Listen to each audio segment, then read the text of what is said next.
Learn the most advanced recruiting techniques. Land the most desirable talent. Launch your company towards massive success. This is the Higher Power Radio Show with Rick Girard. I want to work with really smart people. And here's a list of schools that this person will have graduated from, said Lawrence, the CEO. I do not want to interview anyone who hasn't come out of one of these schools. Now, my gut reaction was simply to say no thanks and exit the meeting. After all, this CEO is going to be pretty difficult to work with. But my response back was simply confirmation bias. See, we favor information that confirms our worldviews, and this helps us to reduce any cognitive discomfort that discounts our values and realities. As entrepreneurs, we are more susceptible to this bias because we are so focused on the task at hand. This reduces our ability to objectively make decisions that are best for our business. Now, Lawrence laughed, grabbed his sheet of paper, threw it in the trash, and said, "Okay, find me smart people." The truth is, the strongest people often surface in the most unexpected ways, and your bias clouds your vision of the truth. I'm Rick Girard, and welcome to the Higher Power Radio Show.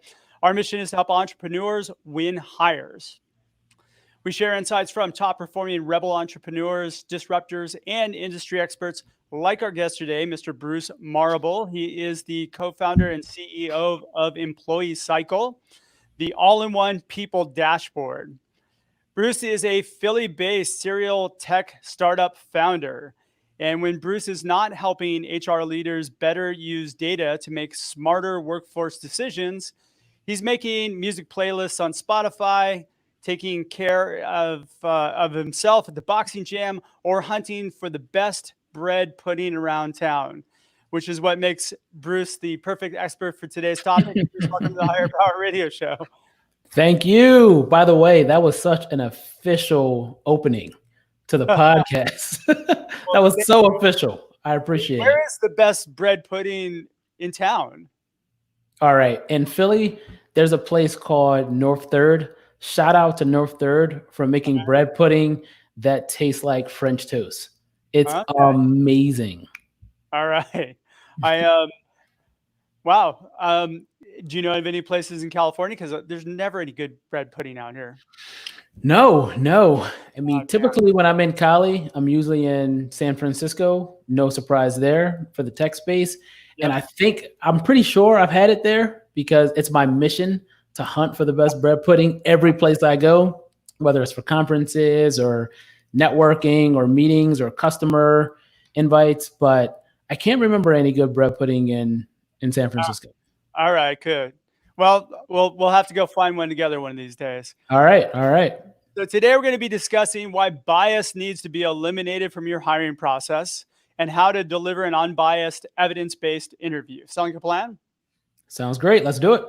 All right. So according to Wikipedia, bias is defined as a disproportionate weight in favor of or against an idea or thing, usually in a way that is closed-minded, prejudicial, or unfair.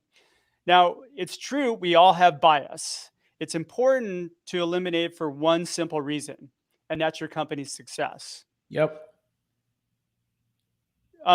So why is it important that we actually have to eliminate bias from our company? Well, it's one simple reason, and it's to create a fair and transparent hiring process. Historically, people have added a lot of unnecessary BS bias into the hiring process, whether they've actually known that they were doing it or not. And that bias comes in a bunch of different ways.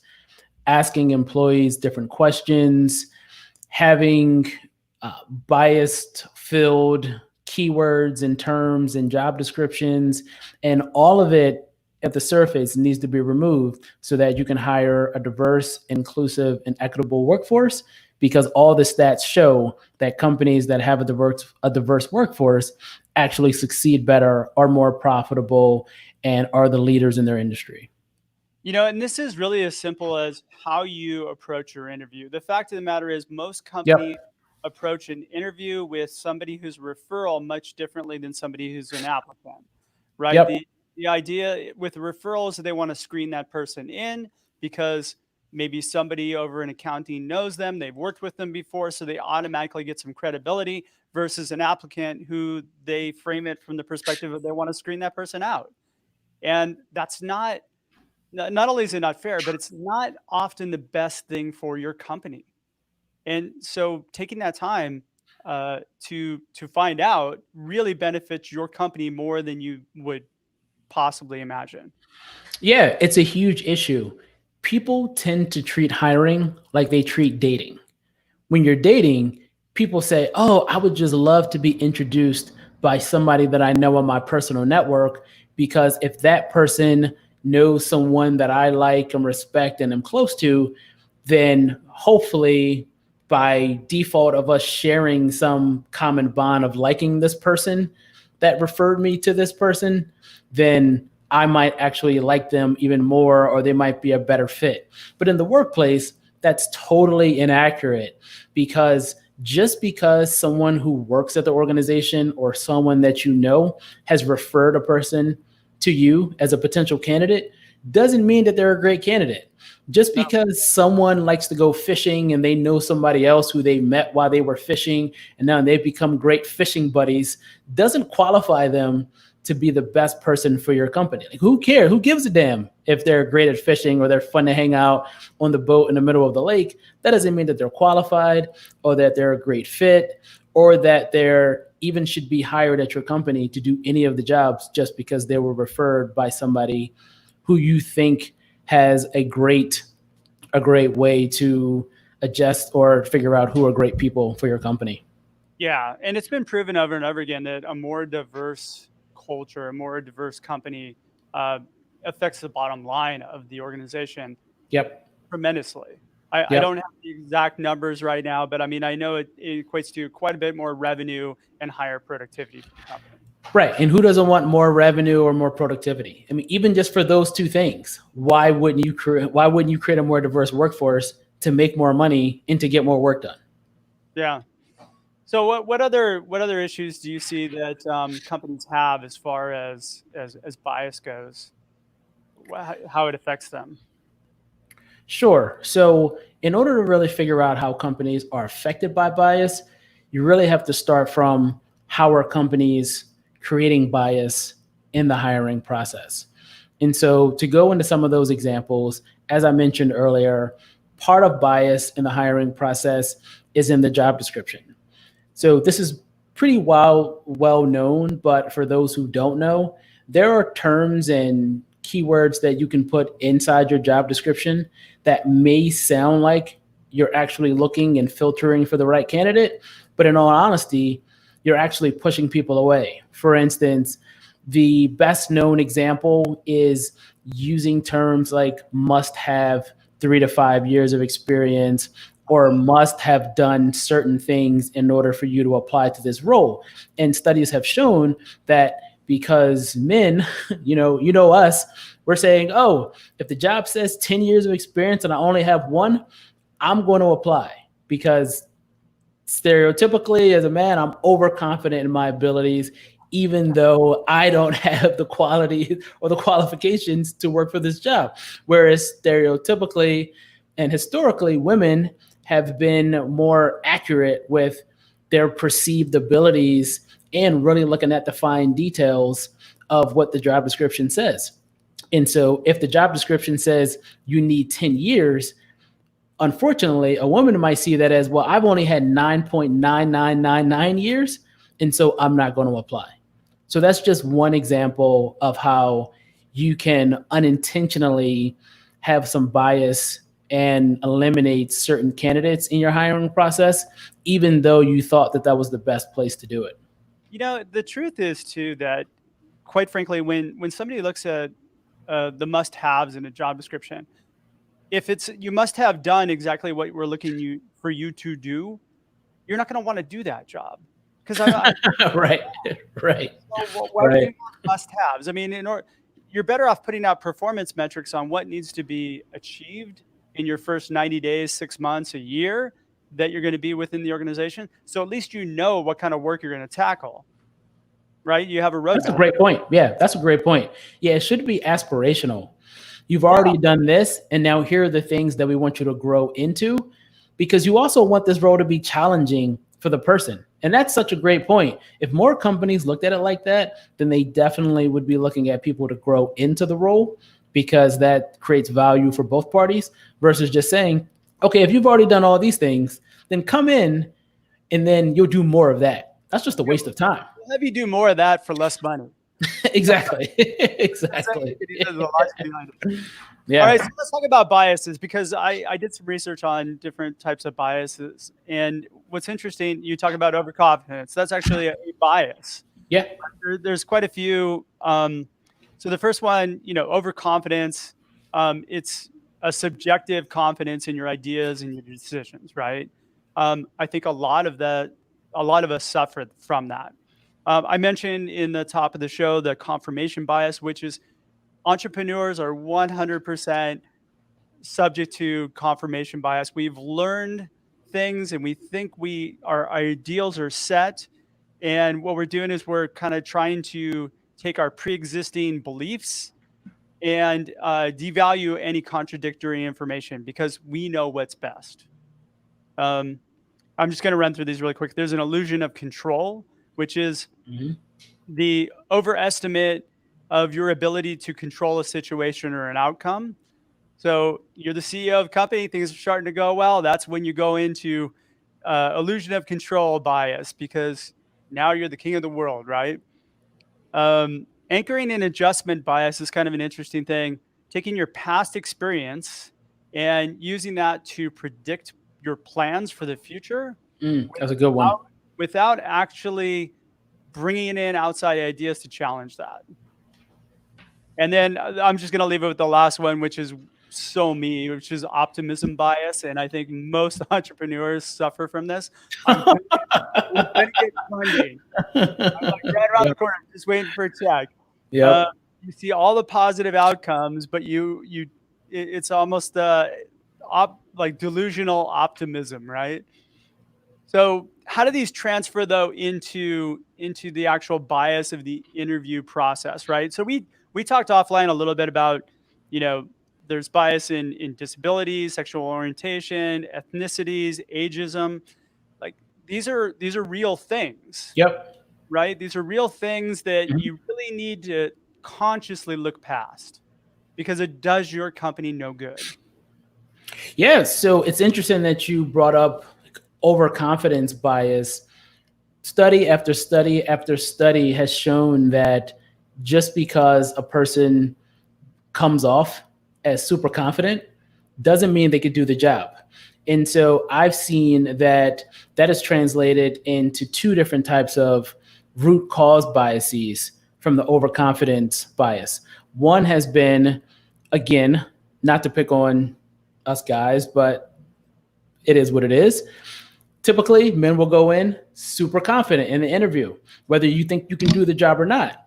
Whereas again, most women will go into saying, you know what, and they will be a little bit more honest and authentic in regards to what they believe they can and cannot do. And unfortunately, that will leave the interviewer or the hiring manager thinking that, oh, well, because this man who even may be less qualified, but came in as super confident that they can do it, it's like, oh, well, he thinks he can do it, so I guess he can do it. The second way that plays out is in regards to personality types. So if you have an introvert versus an extrovert, a lot of people will look at the extrovert and they may be super qualified, maybe overqualified, but maybe they come off as shy or they speak less in the interview. They're still nailing the questions. They're still giving you the answers you want to hear, but they just might not be saying it with the same level of energy, or they just may be more quiet than this other person.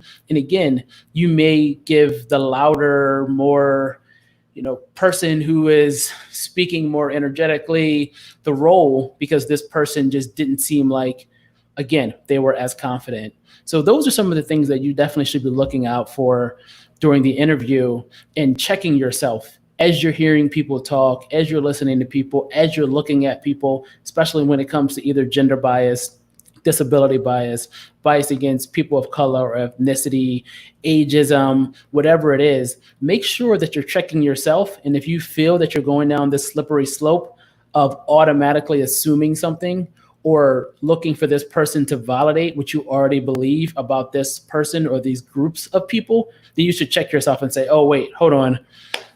I didn't get that from this person. I already believe this about this person or this group of people. Let me check myself, reset, and go back to giving this person the benefit of the doubt that they are qualified until they give me a reason to believe that they're not. Well, the truth is, in an interview, you want the information that you don't want to hear, right? You want to dig underneath the hood and understand exactly who that person is. Exactly. All right, the Higher Power Radio Show. I'm Rick Girard, and for our podcast listeners, we're going to take a quick educational moment from our sponsors. Hey, check out stridesearch.com. There you'll find additional content and resources to help you land great hires. Our guest today is Bruce Marable. He is the co-founder and CEO of Employee Cycle, and we're talking about bias.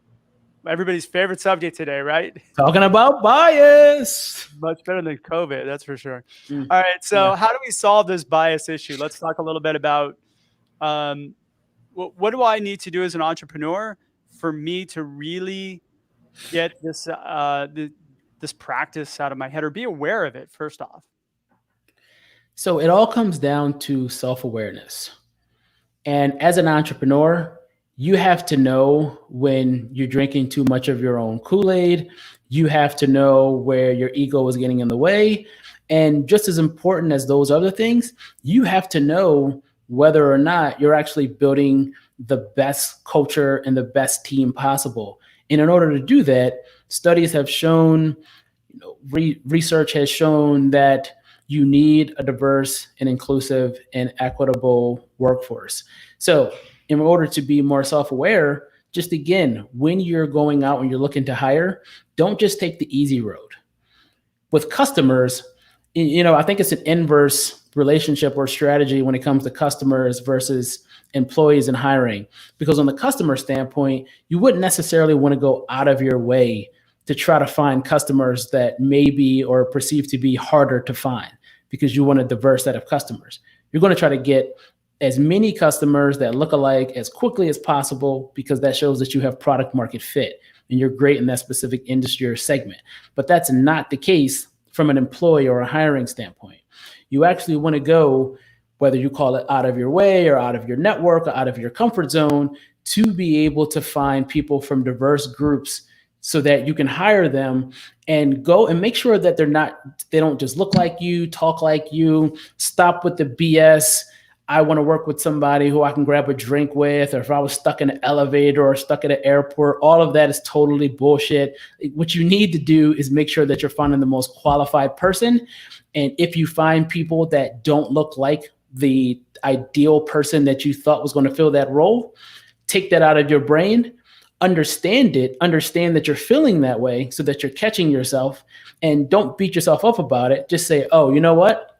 I almost discounted this person out because I didn't think that they look like or talk like or acted like the person that I thought. But now that I've understood that, and now I'm self-aware enough to know that that's what I'm doing, I don't necessarily have to tell anybody I'm doing it or beat myself up. I just try to get over it, remove it, and then continue to move forward with that specific candidate, knowing that that's what I was thinking before, and then try to remove it. So hopefully I'm giving them a fair shot. All right. So we're talking about starting with your mindset here. I mean, you really need to be self-aware of the fact that people are different, and diverse, like different people in your organization are good. They're going to help you grow. Different ideas, different thought patterns, different ways in which you approach a problem or values. Yeah. Like those are really important to grow in your company. It sparks innovation. Yeah. Right. So allow them to, you're saying allow them effectively to be perceived as qualified up front before you make a judgment. Yeah. I mean, it's the same way that the law is supposed to work. And I say supposed to because typically it doesn't work that way, but it's supposed to be, innocent until proven guilty. A lot of people, that that's not true. And again, The bias in a lot of legal situations is that typically a lot of people of color or people from different ethnicities or underrepresented groups may be looked at as guilty until proven innocent. Well, if you take that framework, that's exactly what a lot of people are doing from a hiring standpoint. You're giving a certain group of people the benefit of the doubt and saying qualified until proven unqualified. But then a lot of people are giving people from underrepresented or minority backgrounds or gender or any other way that you're providing bias to a certain group, you're putting them in the bucket of disqualified until proven qualified. And what you're doing there. That happens just in the screening of a resume without even a phone call a lot of times. Exactly. That's problematic. I mean, you really need to talk to anybody who jumps through your hoops, listen, whatever you put on your job description, they respond back, they give you a cover letter, they take the time to do it. You need to respond to those people and give them the benefit of the doubt. So I agree with you 100% on that. What about things like degrees? Are they important? So, I mean, it's interesting. I'm in the tech space. And so I would say across the board, probably not. And I think I have the privilege and luxury to be able to say that degrees may be very important when it comes to things where you absolutely need it. And I'm just going to throw out and say maybe in some type of scientific job or you're dealing with chemistry or something that's really theory based. Sure. And again, I'm blanking on some industries where or medicine or law. Yeah. Where you actually need a degree or a specialization in a certain area or category of work. But for the most part, I think a lot of the times college is really just to weed people out to see who could actually make it 4 years during college. And you don't know if that person just partied all 4 years. You don't know if that person actually is smarter, quote unquote, or actually more qualified. I think you really just need to understand, is this person coachable? Can this person learn on the job? And what is the potential ramp time for this person to actually become a fully valuable and this person and productive employee versus somebody else? Because just because they have a certain degree or went to a certain school doesn't mean that they'll actually be productive faster than another person. No, I have a friend who went to an Ivy League school and that person's a cook right now. Right. Like, so probably he's a great cook, but like he got a business degree. Yeah.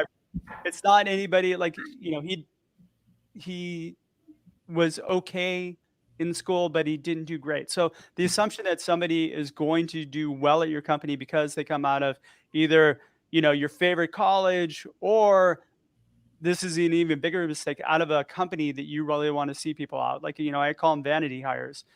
I've got a chance to hire somebody who's out of Google. Oh my God, they're gonna crush it for us. That's just an assumption that's made that often doesn't work out for a lot of people. But I think degrees are important for maybe the first couple of years. But if somebody doesn't have a degree and they've been working in a field for a long time, their experience is far more valuable than the piece of paper they bring to the table. Absolutely. I totally agree. And I like the term that you use, vanity degrees or vanity jobs. What we're all doing when we're looking at degrees or anything else like that is we're trying to de-risk the candidate. And so we're saying, where'd you go to school? Okay, de-risk school. What was your GPA? De-risk that. Where did you work before? De-risk. But there really isn't that much information or that much data that proves that when you de-risk by those variables or those factors that you're actually going to get better employees. No, I don't think that you do. I mean, ultimately, if somebody's super passionate about your company and they bring a level of skills that you need, plus there's the ability for them to grow, then guess what? They're going to crush it for you. Exactly. That's what it boils down to. Yep. All right. So we've got the mindset covered. What about actions? Because that's the next step. And really, what actions do you need to take as an entrepreneur in order for you to really get the right people on board and eliminate this bias issue? Yeah, sure. So the first thing that you need to do is get in the mindset of being open to source, interview, and hire a diverse set of candidates. Because if you don't have your mind in the right place to be open to this, then it doesn't matter what you do after that. You already have this, systemic bias in you that you've internalized that you need to fix. Once you get past that, then you can start doing things like, one, checking your job postings to make sure that they don't have any language that's leaning toward bias. Two, whether it's recruiters and or hiring managers, making sure that you can blind resumes so that you're not looking at things like names, which could allow you to think they're from a certain ethnicity or certain background or religion. Move things like location, school, where they live. There's been studies shown that depending on what neighborhood people may think you live in, that they try to figure out what type of candidate you are. Even remove the graduation dates and the different ages or the different date ranges that you worked at different companies so that you're not looking at how old this person is. Again, try to remove as much of that as possible so that it's just the facts. What has this person done? What kind of work did this person do? And how are they communicating the work and the value they provided to whichever companies or organizations they worked? You also want to make sure that when you're actually interviewing candidates, after you've removed the bias to be able to source candidates from a diverse candidate pool, that you're actually interviewing candidates with the same standardized interview. So studies have shown that whether it's a candidate that's a referral or somebody that looks like you, talks like you, went to a certain school, whatever that thing is that resonates with you, all of a sudden that interview process goes from these rigid questions, like if you were 2 centimeters tall and inside of a blender, then how would you jump out? Maybe you're asking really crazy, weird questions like that, to all of a sudden, now when you realize they were part of a frat or went to a school that or a cool company that you like, it goes from, hey, so tell me about the last thing you ate, or what does your Instagram look like, or whatever. And now all of a sudden you're giving them softball questions because you have likability bias. And so you want to make sure that you standardize the interview questions so that everybody's interviewing the same way with the same format and also talking to all the same people across the same stages throughout the full interview process so that you're comparing apples to apples. Yeah, your interview should never, ever, ever be a social conversation. Maybe the first minute just to get to know somebody and get comfortable with them or make them feel comfortable. But it should always be the same questions. And I'm going to take it a step further. You should be assigned the questions by whoever's leading the interview process. Absolutely. So we do this pretty stringently. Like, I'll give you your interviewer number 2. Here's your 4 questions. Go. And you're trained on how to actually ask those questions, how to dig deeper on those questions to get the evidence that you need to support a yes or a no. And here's another little rule or little tip you should put in play. It should be more difficult to say no than it is to say yes. Meaning, I just didn't like the person. Right. Right. No, but hey, this person didn't really fit, based on this evidence that they actually gave me about this, and this. Or the other BS version of I didn't like this person is this person doesn't seem like a good culture fit. Which, what does that even mean? Oh, okay. Based on what? Right? Exactly. And challenge all your interviewers, because that tells me nothing. That just means I didn't like this person. Okay, right. That's good enough reason to pass on somebody. So what does that actually mean? Yeah, and we found that most companies shouldn't be looking for culture fit. They should be looking for culture add, because your culture is a living, breathing thing. It's not something that will stay stagnant. And if it does, then it's going to die. But over time, your culture is a mixture of what everyone brings to the table versus you saying, here's our culture, and then everybody needs to fit it. Because by definition, that's going to create likability bias in the first place. I agree. But you also do have to have people that kind of really meld with your company values. Yes, and the values and the culture, I believe are different. Because because we could share the same values, but have 2 totally different personalities. Absolutely. And if we believe this, people realize that those are different, but they're very intertwined. right? Yes. Because Yes. confused too. Culture is my company values, but that's not really what it is. Culture is Correct. values combined with the behaviors of the people, combined with the people. Exactly. Yeah. Your culture is the way that people act out your values. Yeah, when That's they're the way I around look at water cooler, it. Right. when you're Right. not around. Exactly. All right, sounds good. Um, Shoot, you know what, Bruce, we're just about out of time for today's show. What would be 2 or 3 key takeaways that you can give the audience that can plug into their business today? First thing, make sure that you have the right mindset to go into hiring, being open to hiring individuals from all types of diverse backgrounds, maybe whether they are existing backgrounds that you have in your company today or not. Just make sure that you have that right mindset. The And look second at thing, yourself first, right? exactly. The Yeah. second thing that I would do is to make sure that your recruiting and sourcing process is really open to eliminate bias. And from that, I mean, make sure that you are plugging into networks that won't give you the same cookie cutter candidate, but that they'll give you a diverse source and diverse pool of candidates. And then the third thing is to make sure that you're standardizing the interview. So if you have the right mindset to be open to diversity and eliminate bias, if you make sure that the sourcing process is eliminating bias by not just making your filtering process so slim that no one from an underrepresented group can go in, then you're in a good place. And then ultimately, if you're standardizing the interview process, hopefully you should be in a good place to be able to move all those candidates to the funnel. And then the best person, regardless of their background, will get hired. And then exactly, and make it more difficult to say no than it is to say yes. Yes, sir. All right. Well, we're just about out of time for today's show. Bruce, thanks so much for your time investment today. And I want to welcome you to the Higher Power Radio community. Thank you for having me. Oh, dude, it's a pleasure. This was awesome. What would be the best way in which members of our audience could reach you, find out more about you, your company, give you a few minutes of plug time? Sure. So I'm on LinkedIn. You can find me, Bruce Marable. I think you can spell my last name if you're looking at this video. I'm on LinkedIn 24 hours a day. So if you ever want to contact me there, please do. I'm not a big social media guy. So if you contact me on Twitter or Instagram, I think I have an Instagram page, then I don't know what that's like, but LinkedIn for sure. LinkedIn for sure. Also, our website, you can see that at employeecycle.com. Learn all about us.